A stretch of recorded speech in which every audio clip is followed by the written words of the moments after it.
Alright, so transverse plane, we've got options as far as what we do with the feet. I can keep both feet planted, or if I'm really looking to get hip internal rotation, which is typically what I am looking for this one, I can let my back foot pivot. So I'm going to pick it up like a golf swing. With that one though, I do want to make sure that when I come back to feet being even, that I'm coming back to feet being even, and that I have not started to migrate into this externally rotated position as I go here, and then come back here, here, and externally rotate here. So you might need to kind of reconnect back into toes facing straight forward for that one. I can, again, hands on the hips, good option. Reaches, good option. And I can cue them to reach at different heights. So if I cue them to do a head high or overhead reach, and I notice that they're arching their back a lot as they come forward, I may want to cue them to a lower reach to try and prevent that extension and keep it down a little bit lower. Alright, we survived XXX. Our next one. So with that one, this is a default of a 3D hip excursion. I can also specify 2D, sagittal plane, frontal plane, or I may just want them to do frontal and transverse, in which place I'm going to do FP/TP hip excursions, because I just want frontal plane and transverse plane. They may be coming in for low back pain. We may know that no matter what they do, we cannot get them to a position where they can drive sagittal plane and be successful.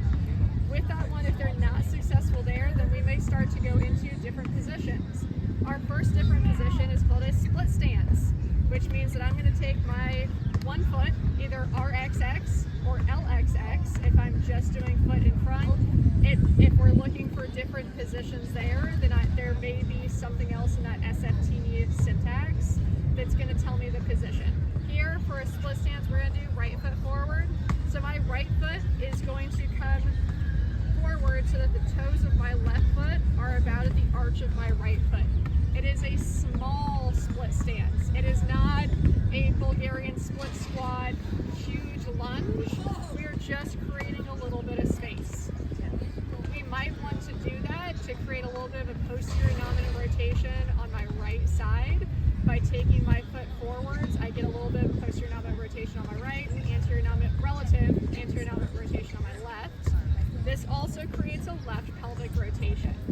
So with these ones, I may be looking to try and create a pelvic girdle asymmetry driven by the feet because they have a pelvic girdle asymmetry, or because I'm looking to be more gait specific. So with this one, same ideas. Hips are going to go back. This time I am going to shift my weight a little bit further towards my back leg. And as I come forward, I'm going to make sure I'm bending into that knee. Same motion, sagittal plane. Same motion, frontal plane. Same deal, transverse plane. Let's go ahead and switch feet. Keep us all even. Great, take your feet.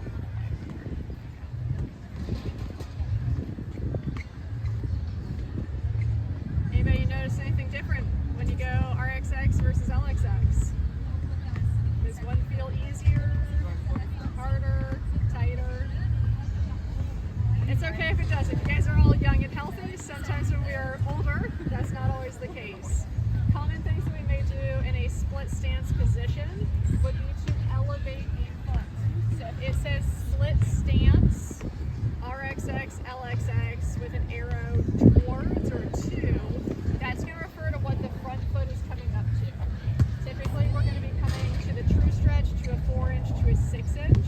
The verticality depends on what our goals are. We may be trying to create more posterior nominant rotation on one side, which is why we're only going to do the split stance on one side, or the anterior rotation on the other side. Here, the RX pad doesn't give me a huge vertical change, but something higher certainly would.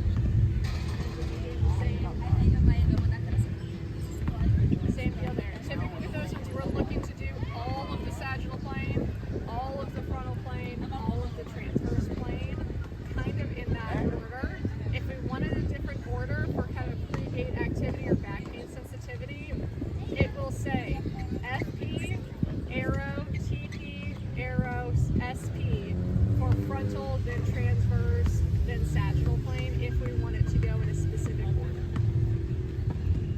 Next one up is our single leg toe touch. So I'm going to stand on one leg. I am going to toe touch with the ball of my other foot at about the arch of that foot. Feet are going to be a little bit narrower than hip distance. I could come out to hip distance, but then it becomes a little bit more weight through my toe touch leg. Typically, if I'm closer, it makes it a lot easier to keep more of my weight onto my stance leg. And then we're doing the same thing. Hips going back, sagittal plane, side to side for our frontal plane, and that rotation. Typically a lot easier to get our rotation here because my back foot isn't acting like a brake. And then we'll go ahead and switch sides. Let's add in the hand reach this time to hands at waist high to overhead in our sagittal plane. Frontal plane will add in hip high reach and an overhead reach.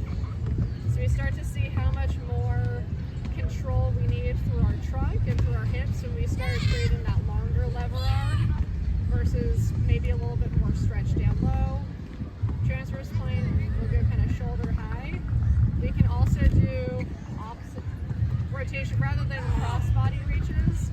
We can come posterior where we start to get a little bit more stress through the back. But if we cue a higher reach, we'll start to notice our core turn in with some of those, where we have to control the trunk position. All right, my least favorite ones, single leg. So now I have no toe touch, and you guys can already see my foot wobbling away.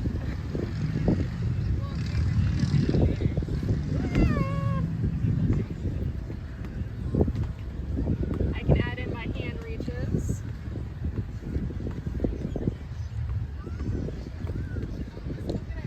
Frontal plane, keeping it low or high.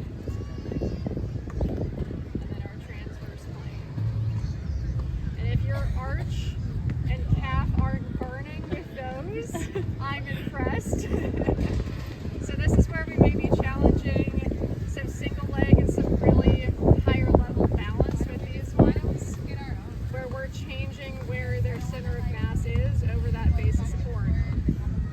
We can also put them onto unstable surfaces for these. So if it may be somebody who's older and we similarly want to challenge their balance, they may be doing hip excursions on an AirX pad because I don't trust them to go single leg, and that's not as functional for them. So that unstable surface as we're shifting is enough to challenge some of their proprioceptive system and their strategy.